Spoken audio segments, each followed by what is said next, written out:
If you have a new product, a new idea, the best way is to proceed for customer validation. You need to know that you have the right product at the right price for the right customer. If you have that, then everything you need to do, getting a patent, building the product, sales organizations, whatever, all of that will come. But if you do not have customer validation in advance, then more than likely all of your efforts will lead to failure. Acumen is me.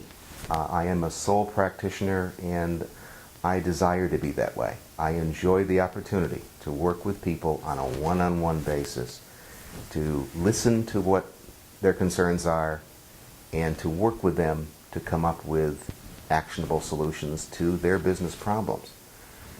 Because I'm a sole practitioner, I must also have, and I do have, access to a cadre of experienced individuals to provide virtually any type of business service to the client as needed, when needed.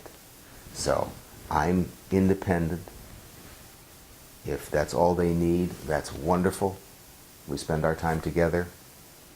If they need additional assistance, I have that availability as well.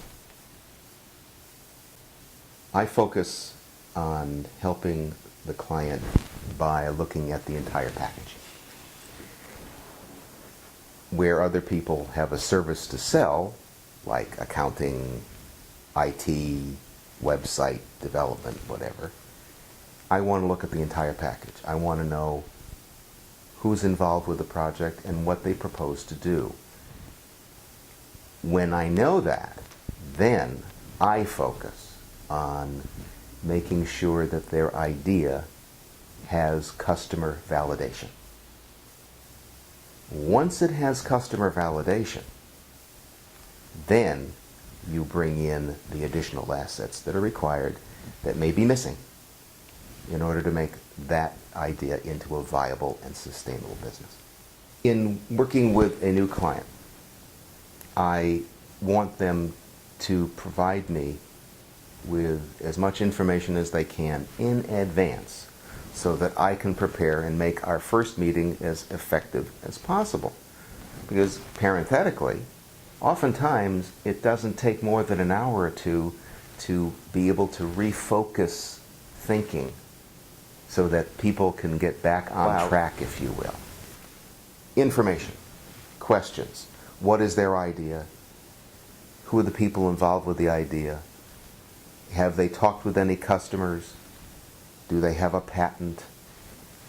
What are their personal goals and objectives? And where would they like to be in the next few years, if you will? All of that you build into a package to understand how it all plans to work together.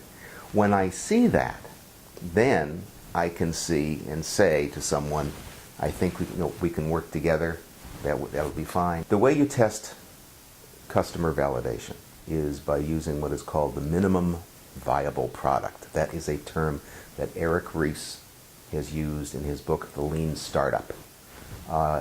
Prototyping is another way of talking about it, and that is a program that was developed by Alberto Savoia. He works for Google. And the basic idea is you spend the least amount of money to get the minimum product required in order for a customer to be able to see or understand what you have to offer.